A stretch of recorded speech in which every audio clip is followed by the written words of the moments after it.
The reason I'm running for Congress is because I have seen so many Washington values over the past few years come into our state and into our country. And what I mean by Washington values is big government, big mandates, big regulation, big tax policy, growing government beyond our means, not being able to fix problems, not being able to really help people, being able to disguise the fact that yes, you're trying to help people with asking government to do everything for everyone, not asking people also to help themselves. Personal responsibility. This country was founded on personal responsibility. And a lot of that is missing today. In New Hampshire, the values I admire are less government, low taxes, limited spending, and less regulation. Those are the values that I brought to government when I started. Those are the values that I worked with and I brought to my team when I was at HHS. When I became commissioner, we had close to a $300 million deficit. I was asked to work hard on the largest department in state government. And we were able to, in 4 years, change the culture. We helped a lot of people. We met our statutory obligations, but I said to my staff, we also have to remember the core value is we do everything we can for people in need and meet our statutory obligation, but never forget that our value comes from the taxpayer. So in everything we do, return that value to the taxpayer. And we did. And people like Bill Fenneman and others that helped us. And we also had the community. In the community, the senior centers and the wellness programs that we did. We did a lot with people. But in the end, we never forgot the taxpayer. And when you look at what's happening in Washington right now, we are looking at, in the past 6 years now, 5.5 to 6 years, $2 trillion of deficit spending. $2 trillion with a capital T of deficit spending. That spending means $6,500 per man, actually man, woman, and child in this country. That has to be made up. That credit card, folks, is maxed out. And it's maxed out because people have not kept to their word. And people haven't kept the promises that they made when they were running for election. And it's about time we put principle over politics. If you tell someone something here, you do it when you become an elected official and you adhere to your values. And I'm telling you what my values are. And that's why this campaign's really taking off.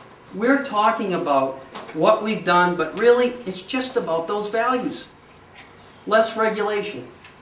When I was commissioner, I remember visiting the homes of those that have disabled individuals in their families. And I remember a mom saying to me that there was a child that her child had to have Pedialyte every 15 minutes or so.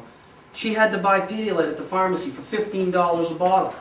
She said, John, I went to Walmart and it was $2. Why can't I buy that bottle of Pedialyte at Walmart for $2? Well, that's because the government regulation doesn't allow you to. And it's not right. Well, why? Because you go back and the fact is the special interests have written those regulations. Again, it's politics over principle. We need to get this country back to the fiscal integrity, the fiscal responsibility that'll put us on the right roadmap in the future. I have 2 young girls. I know some of you here have children, grandchildren. I want them to have better opportunities than I ever had. And I know we can do that. We live in the greatest country on earth. But when we have a corporate tax structure that's the highest of any country, 35% corporate tax, and you add the state taxes and fees and everything else, and you're talking somewhere in the 40 percentile. And yet you go to Ireland and it's 12.5%. How can a company continue to survive under that tax structure and hire more people, create good high-paying jobs, and continue to innovate when the government continues to force them to make the choices they don't want to make? And that's where we are today. We're in a very, very difficult time. And our economy needs to continue to move forward in the right direction. What that means is we need lower taxes. Governor Mel Thompson used to say, less spending means less taxes. Low spending, low taxes. We continue to spend more, less freedom. We continue to regulate more, less freedom. We continue to have bigger government, less freedom. Our country was founded on freedom. So we've got to get back to those principles in Washington now, sooner than later. And we can't afford, this next election is critical. We can't afford to send people to Washington that don't represent those values anymore. And I think it's very critical that you talk to your friends and neighbors and get excited and interested about this election. Because there's good things here. Thomas Jefferson used to say, I like the dreams of the future rather than the history of the past. We have the greatest country on earth. We can have the best tax structure. We can have the best regulatory structure. We can have the best structure for families. We can have the culture that all of us want. We just have to elect the right people that represent your values. And that's what this campaign is all about.